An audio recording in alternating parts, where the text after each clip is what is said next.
Hey there, everyone. Greetings. Dawn Del Vecchio with Embody Rise Day 3.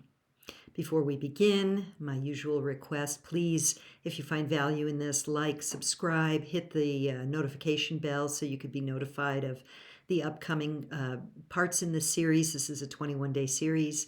And please do share this with anyone you know who might benefit from some information like this. Okay, so here we are. These are our 21 days of ascension support. And today, today's support practice and the message came through as a written channeled message. So I'm going to read my notes first, and then we'll go into the practice, and then we'll see if there's a channeled message for us. So I called this one Day 3, Spiritual Archeology and Spiritual Support. So here goes. Here's what came through. Whether you like it or not, these times call us to excavate our deepest shadows, our fears, our gifts, and those sticky knots that seem to follow us through life. For some, this is the overgiver. For others, it's about scarcity. Still others may be dealing with a good girl, bad girl, or good boy, bad girl kind of paradigm. Could also be addiction, chronic dissatisfaction with work, relationship, chronic patterns that aren't serving you. Loneliness, it could be loneliness, no relations or very few, or some other pattern that you may have even worked on a lot, yet has reappeared at this stage in your life, much to your chagrin. So before I go on here with this, I just want to ask you all if you are noticing, because many of the sisters in my community that I've spoken with, both other priestess leaders as well as those in my private community, connections, sister friends, and myself, have noticed a rise of old stuff that we thought we finished. Kind of like this again, really? Am I really dealing with this again? So I'm super curious if you've experienced that. And if you have, or if you're noticing that an old pattern emerging, let me know in the comments, because that's super helpful information for the other people who watch this. We're not alone. This is part of what's happening right now, at least for some of us. And so that leads me to the next point here, which is this is not a punishment. We're not being punished. I'm so bad, or I'm so incapable of sorting this out that I'm dealing with this again. No, that's not what this is about. What this is your soul opportunity to clear an incarnational or multi-incarnational knots, or a singular knot, once and for all. So we're digging deep, and that's why I called it spiritual archaeology. Because just like, if you know anything about archaeology, let's say there's a site dig somewhere, think of the famous places, Turkey, Egypt, and what have you. Often there have been civilizations at one layer, but before that 100 years, 500 years, 1,000 years, there was another civilization or village or city underneath that, and then deeper and deeper and deeper. And so for those of us who've been working on our stuff for a long time, sometimes we're like, really, have I not excavated to the root of this yet? Maybe or maybe not. If it's coming up in your field, there's still work to be done. And I want to do a caveat here. If it feels really like, I really cleared this, so why is this coming up again? You may be doing it for your family lineage or the collective, because you have the chops to do it, because you've been working on it. So it's important not to take it personally, not to beat yourself up if you're circling back around with something that you thought you had completed. See yourself, put your little archaeological hat on. I'm the spiritual archaeologist, and I'm going to get to the bottom of this. Okay, so you can expect that during these next 3 years, you're going to find yourself at times being that spiritual archaeologist if you're not currently. Digging up some ancient layers of an old forgotten city, quote unquote city from the past. So I just want to remind you, first of all, of the first two tools two support practices that I've offered. The first one is the calming the central nervous system with some gentle EFT tapping and deep breathing. The second one is activating or connecting with your sacred heart. Now let's go into support practice number 3, and this is calling your angels. So I'm going to, again, guide you through a short meditation here. You can elaborate this. This is more, rather than offering a guided meditation, I'm teaching you the steps so that you can do this on your own. Because if you're watching this now, you may or may not need this tool. But if you've got it in your toolkit or your support practices bag, then you have it. Okay. So calling on your angels, and you could think of this as your spiritual guides, your master teachers in the non-physical, however you want to see it. The idea here is to call upon support to surround and support you so you feel held as you dig deep into your old stuff or the old stuff of the collective that you tag are it to help clear. Okay, so let's get started. Again, take a few breaths. And as I said in the last call or the last video, breathing in and then breathing out extend your exhale a bit longer. That calms you down. It stills you, brings you into more focused presence. Breathing in. Breathing out nice and slow.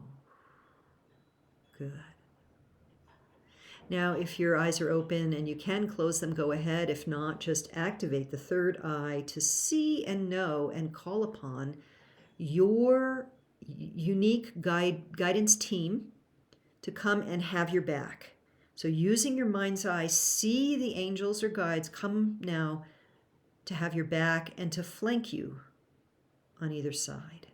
Call them in. Let the breath be the welcome of them.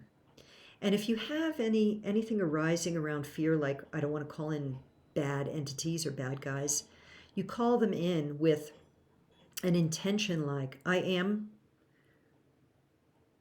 the high frequency of love, and I call now upon the highest frequency of love divine, of Christ consciousness, of the I am all that is, of God herself.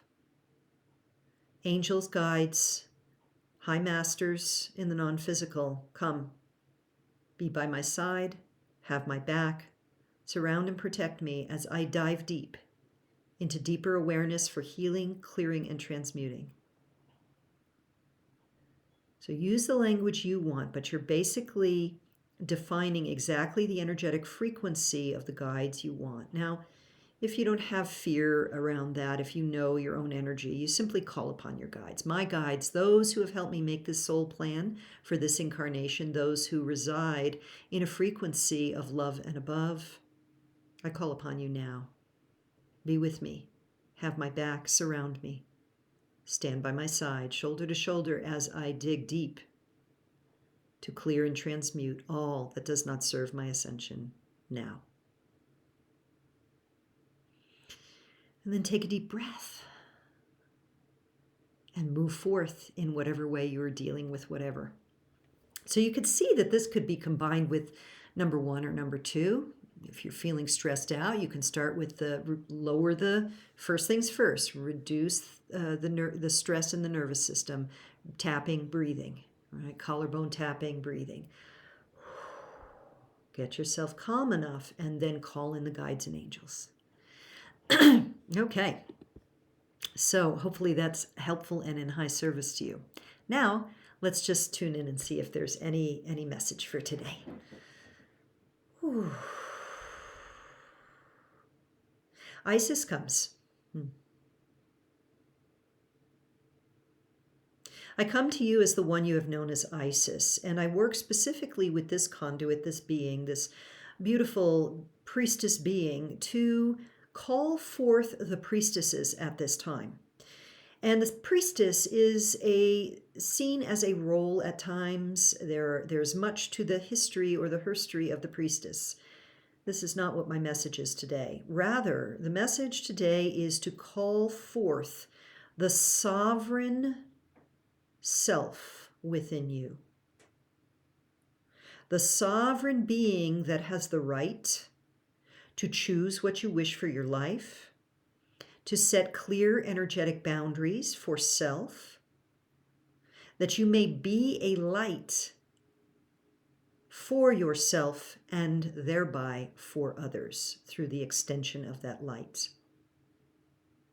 As the one you know as Isis, I, as with many of the ancient goddesses and goddess stories, have my share of stories surrounding my incarnation and my status as what you would call a goddess or ascended master. Again, these transmissions are not related to the stories of a goddess of old. They are really about calling forth your divinity within, your remembrance of your sacred sovereignty, your power, your creativity, your wisdom, and the light within your being that is now free to shine. So know you this. You are living in extraordinary times and you chose this. You chose to be here. You chose to awaken as much as you could in these times. You would not be here witnessing and listening to this transmission if it weren't so. So, as you move through your days, when doubt arises, when self-judgment arises, when fear or uncertainty arises, you may call upon your guides, and you may call upon Isis to assist you in establishing proper, energetic boundaries that allow for you to maintain your own self-respect, self-care, self-sovereignty, in the knowing that you have the right to awaken and liberate yourself from the oppressive confines of a realm that is dissolving and fading away. You have come to be the light. Let your light shine unapologetically and with the strength of the ancient ones at your back and by your side. We thank you for receiving this transmission and will return again. May that serve you well. Many blessings. I look forward to our next connection. Thank you for being here. Bye for now.